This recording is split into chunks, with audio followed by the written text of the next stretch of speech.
Coal mines కార్మిక సంఘం అధ్యక్షులు సింగరేణి శివ గారికి ఈ రోజున సింగరేణి కార్మికుల సమస్యల పైన, సింగరేణి భవిష్యత్తు పైన, అదే రకంగా అధికారులు రోడ్లెక్కి ఆందోళన కార్యక్రమాలు చేస్తున్న వాటిపైన అన్ని సమస్యలను సులభంగా coal ministry of India Kishan Reddy గారికి ఇప్పటికే డిఎంఎస్గా సింగరేణి కోల్ మైన్స్ కార్మిక సంఘ వారికి పూర్తిగా అన్ని విషయాలు సులభంగా వారికి వివరించడం జరిగింది.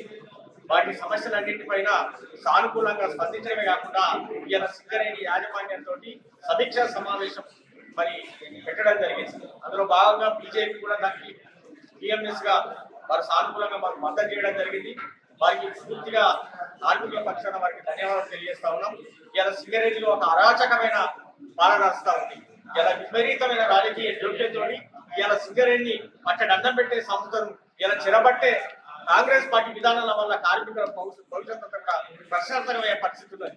ఇలా సుమారుగా 56,000 కోట్ల రూపాయలు సింగరేణి బొగ్గు అమ్మగా, విద్యుత్తు అమ్మగా ఇలా డబ్బులు చెల్లించాల్సిన ఇలా యాజమాన్యాలు సింగరేణికి చెల్లించకుండా ఇలా సింగరేణి దివాలా తీసే పరిస్థితి ఉన్నది. ఆ రోజున 1991 నాడు 1,219 కోట్ల రూపాయల నష్టాలు ఉంటే ఏఆర్ఆర్ల వేది ఈ రోజున 56,000 కోట్ల రూపాయలు సింగరేణికి వసూలు కాకపోతే ఇలా సింగరేణి కార్మికుల జీవితాలు ఇలా రోడ్డున పడే పరిస్థితి ఉన్నది. ఇలా జీతాలు ఇచ్చే పరిస్థితి లేదు. బ్యాంకుల దగ్గరికి సింగరేణి యాజమాన్యం అప్పులకు తినే పరిస్థితి ఉంది. ఇలా అధికారులు 137 సంవత్సరాల సుదీర్ఘ చరిత్రలో ఎప్పుడు కూడా అధికారులు రోడ్డెక్కి తన సమస్యల పైన ఆందోళన చేసిన పరిస్థితి లేదు.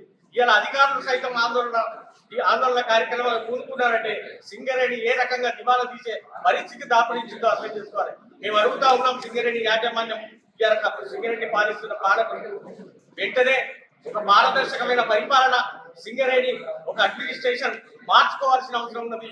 ఈ సింగరేణి భావితరాలకు బద్దంగా ఉపాధి కల్పవల్లిగా తీర్చిదిద్ది రేపు భావితరాలకు అందించాల్సిన బాధ్యత ఇక్కడ మేనేజ్మెంట్ పైన ఉన్నది.